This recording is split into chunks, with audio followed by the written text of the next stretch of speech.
This is the download from Sounds Profitable, the most important news from this week and why it matters to people in the business of podcasting.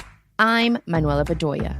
And I'm Shreya Sharma. Before we get started, we wanted to take a quick moment to congratulate La Descarga co-host Gabriel Soto, who will be a keynote speaker at Podcast Movement in Dallas this August. Congrats, Gabe.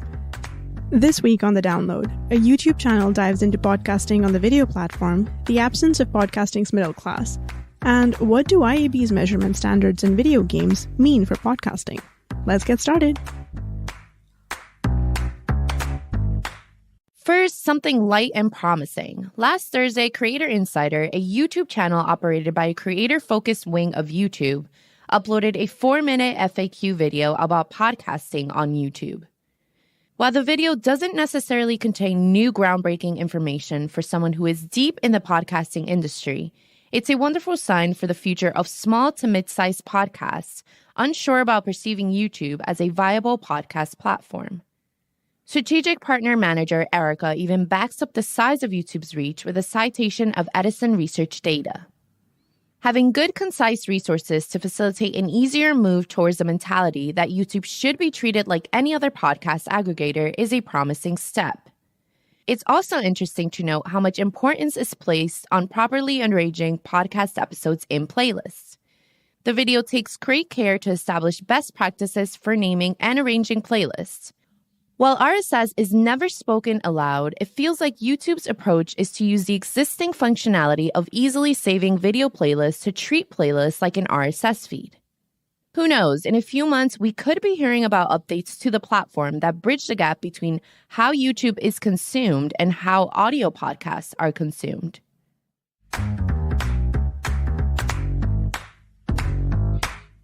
Speaking of YouTube, last Monday in an exclusive from Reuters, reporter Fu Yun-chi shared details on Google's newest bid to negotiate an EU antitrust probe without a substantial fine.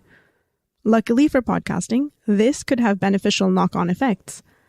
Google parent Alphabet has proposed to open their digital doors for the first time to allow third-party programmatic partners to place ads on YouTube videos. Here's an excerpt from the report. Quote, "The European Commission opened a probe last year to examine whether the world's largest provider of search and video was giving itself an unfair advantage in digital advertising by restricting rivals and advertisers' access to user data." End quote.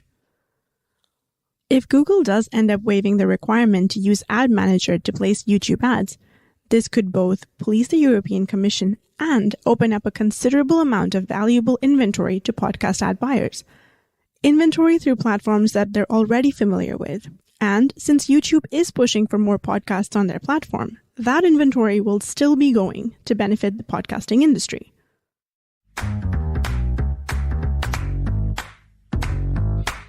Last Friday, a prominent podcaster under the Spotify umbrella said the quiet part out loud. As detailed in last week's Hot Pod, sports analyst and host of The Ringer, Bill Simmons, revealed Spotify parts the metric curtain for creatives that sign with them. The following is in reference to a recent episode of Peter Kafka's podcast Recode, in which Simmons appeared. Quote, "One thing he mentioned in the podcast that stood out to me was how he uses data.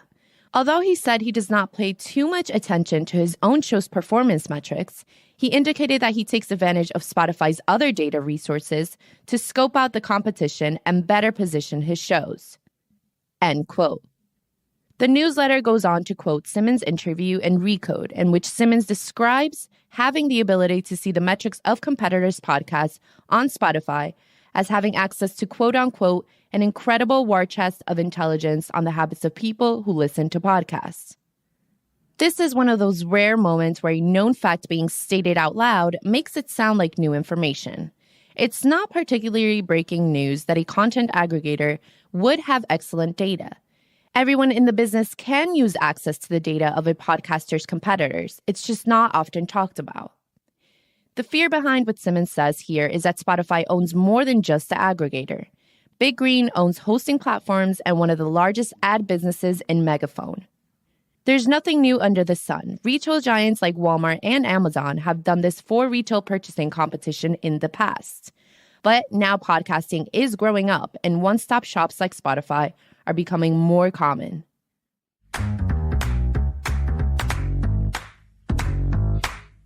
Last Thursday, Eric Newsom published an installment of his Substack, The Audio Insurgent, in which he floats the question, does podcasting lack a middle class? The piece begins with Newsom speaking at a conference heavily attended by GMs and CEOs of public radio stations. During a talk Newsom hosted, he asked a group of over 200 public radio heads, a demographic famous for embracing podcasting, who here had at least one podcast that made 50,000 downloads a month. Fewer than 10 attendees met that metric. Here's an excerpt from Newsom's piece. I quote, "Why are those numbers important? The average CPM ad rate in podcasting is about $23.16 per thousand downloads. To qualify for buys at even that average rate, you generally need to have a podcast that's downloaded 50,000 times per month. Public radio sees podcasting as a critical part of its future. Yet, today only 8 stations in the country are capable of hitting that rate on their own." End quote. Newsom's piece proposes that the predominant narrative for smaller podcasters has created a class divide where the majority are told that the only real strategy is to create content without fair compensation. Keep creating for long enough that a magic larger company will buy the podcast for a massive windfall. Independent podcasters are expecting to either make it huge or fail out. There is no middle ground. Here's another excerpt. Quote, "Podcasting has been around for more than 18 years, and public radio has been considered leaders in its development and growth. Yet, of the 200 plus stations in the room, exactly one of them had figured out in all that time how to produce a show that was self-sustaining for a staff of 1. End quote. The gulf between blockbusters and small indie projects is wide. There must be a place in the middle for creators and providers alike to make a good wage producing podcasts. There's adequate amount of goals in them there hills if the industry will stay claim to it.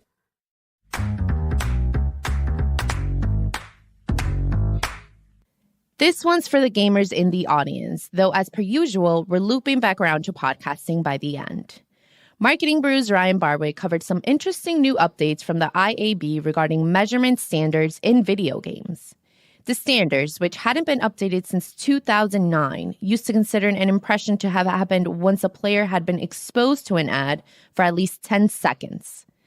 Barwick says, that's been cut down drastically to 1 continuous second for in-game display ads and 2 continuous seconds for video ad units, so long as at least half of the advertisement's pixels are in focus. Those are more or less the same guidelines for online display ads. End quote.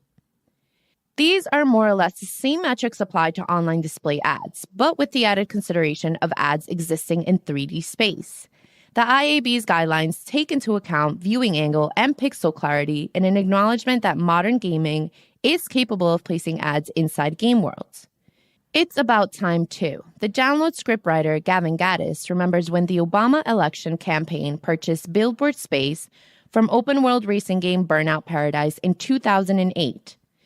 Fashion brand Diesel bravely bought ad space on the side of vans that drove around the city, vans that could be destroyed by players ad nauseum. Quoting Barwick again, the IAB's new standards should be finalized by the fall. To Francesco Petrozelli, Chief Technology Officer at the in-game advertising firm Bidstack, the standards feel a bit like a minimum. 1 second isn't enough for an impression, he argued, and that it could lead to an oversupply of inventory. End quote. How does this relate to podcasting? In a world where seeing a Pepsi logo on a street sign while playing a multiplayer match of Halo Infinite counts as an impression, there's no room for arguments about the validity of considering podcast downloads, quote-unquote, real engagement.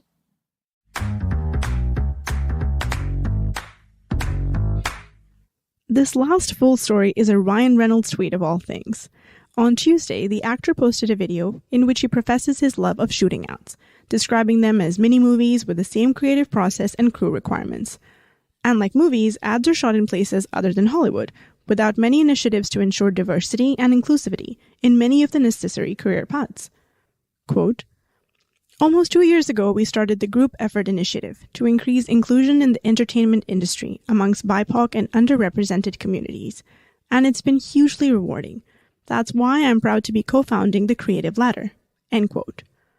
The new nonprofit will, like Group Effort Initiative, work to make careers in the advertising creative space accessible to everyone. We love to see more diversity in every corner of the industry.